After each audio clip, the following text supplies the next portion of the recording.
চিংড়ি মাছের রেসিপি তো অনেক রকম করে থাকেন। একবার এই রকমভাবে চিংড়ি মাছের রেসিপি করে দেখুন। ভাত ডালের সাথে এরকম একখানা ভাজা থাকলে আর কিছুই লাগবে না, অথবা বিকেলে চায়ের সাথে স্ন্যাক্স হিসেবে এটা খেতে পারেন। নমস্কার, আমি শ্রীপর্ণা। অমৃতকুম্ভ চ্যানেলে আপনাদের সবাইকে স্বাগত জানিয়ে আজকের রেসিপি শুরু করছি। গোল্ডেন ফ্রাইড প্রন বানানোর জন্য কয়েকটা চিংড়ি মাছ নিয়ে নিয়েছি।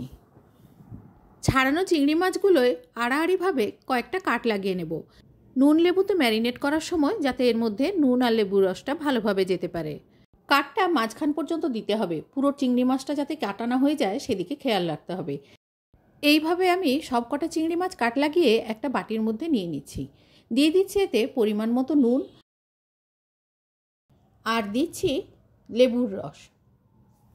আমি এর মধ্যে গোলমরিচের গুঁড়ো দিইনি, আপনারা চাইলে গোলমরিচ গুঁড়ো এর সাথে দিতে পারেন। নুন লেবু মাখানোর ফলে চিংড়ি মাছ থেকে যে জলটা বের হবে সেই জলটা ফেলে দিয়ে এর মধ্যে একটু কর্নফ্লাওয়ার মাখিয়ে আমি রেখে দিলাম। এবারে একটা ব্যাটার তৈরি করে নেব। সেজন্য একটা পাত্র নিয়ে নিয়েছি। দিয়ে দিচ্ছি 1 কাপ কর্নফ্লোর আর দিচ্ছি 1 কাপ ময়দা। যে পাত্রেই মাপুন না কেন, যতখানি ময়দা নেবেন ততখানি কর্নফ্লাওয়ার নেবেন। সমপরিমাণ ময়দা আর কর্নফ্লাওয়ার দিয়ে দেওয়ার পর দিয়ে দিলাম নুন। কালারের জন্য খুব অল্প পরিমাণ কাশ্মীরি লঙ্কা গুঁড়ো দিলাম। একটা চিলি ফ্লেক্সের পাউচ কেটে এর মধ্যে দিয়ে দিলাম। পাউচ না থাকলে চিলি ফ্লেক্স দিলে 1 চামচ চিলি ফ্লেক্স দেবেন। হামানদিস্তায় কিছুটা গোলমরিচ গুঁড়ো করে নিয়েছি। এই গোলমরিচ গুঁড়ো থেকে 1/2 চামচ গোলমরিচ গুঁড়ো এর মধ্যে দিয়ে দিলাম। শুকনো ইনগ্রেডিয়েন্টসগুলো মিশিয়ে নিয়ে অল্প অল্প জল দিয়ে একটা ব্যাটার তৈরি করে নেব। কোনো লাম্প যাতে না থাকে আর ব্যাটারের কনসিস্টেন্সি ঠিক রাখার জন্য জলের পরিমাণ খুব অল্প অল্প করে দিতে হবে। অল্প করে জল দিতে হবে আর আস্তে আস্তে এটা মেশাতে হবে। এইভাবে জল মিশিয়ে যখন ব্যাটারের কনসিস্টেন্সিটা এরকম হয়ে যাবে তখন বুঝতে হবে ব্যাটারটা একেবারে ঠিকঠাকভাবে রেডি হয়ে গেছে। ব্যাটারটা রেডি করে গ্যাসে একটা কড়াই বসিয়ে দিচ্ছি। দিয়ে দিচ্ছি এর মধ্যে সাদা তেল। আমি এখানে গ্রাউন্ডনাট অয়েল ব্যবহার করেছি, আপনারা যে কোনো সাদা তেল ব্যবহার করতে পারেন। তেলটা গরম হতে হতে ব্যাটারটা আপনাদের দেখাচ্ছি। দেখুন কতটা স্মুথ হয়েছে। ইতিমধ্যে তেলটা গরম হয়ে গেছে। একটা করে চিংড়ি মাছ এই ব্যাটারের মধ্যে দিয়ে গরম তেলের মধ্যে ছেড়ে দিচ্ছি।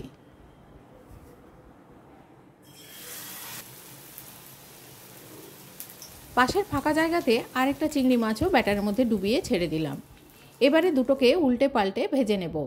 এক পাশ ভাজা হয়ে গেলে উল্টে দিচ্ছি, আবার অন্য পাশটাও ভেজে নেব। এইভাবে উল্টে পাল্টে সোনালি করে ভেজে তুলব এক একটা চিংড়ি মাছ। পরের ব্যাচের জন্য গোটা 3-4 চিংড়ি মাছ এই ব্যাটারের মধ্যে ফেলে দিয়েছি। যে দুটো চিংড়ি তেলের মধ্যে দিয়েছি এগুলো ভাজা হয়ে এসছে। এবারে তুলে নেব, তুলে একটা পাত্রে রেখে দিচ্ছি।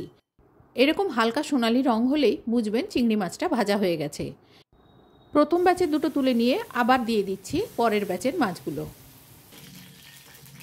এগুলোও উল্টে পাল্টে সোনালি করে ভেজে তুলব। এইভাবে সমস্ত চিংড়ি মাছগুলো ভাজা হয়ে গেছে। আপনাদের দেখাচ্ছি কতটা ক্রিস্পি হয়েছে। এরপরে একটা পাত্রে করে আমি এগুলো সাজিয়ে নিচ্ছি। সস দিয়ে পরিবেশন করে দেখাচ্ছি কেমন হয়েছে। বিকেলের স্ন্যাক্স হোক বা ভাত ডালের সাথে ভাজা হিসেবে খেতে কিন্তু দারুণ লাগে। আজ এই পর্যন্ত, দেখা হবে অন্য কোনো দিন অন্য কোনো রেসিপিতে। ততদিন পর্যন্ত সবাই ভালো থাকবেন, সুস্থ থাকবেন, আনন্দে কাটাবেন। ভিডিওটি শেষ পর্যন্ত দেখার জন্য সবাইকে ধন্যবাদ।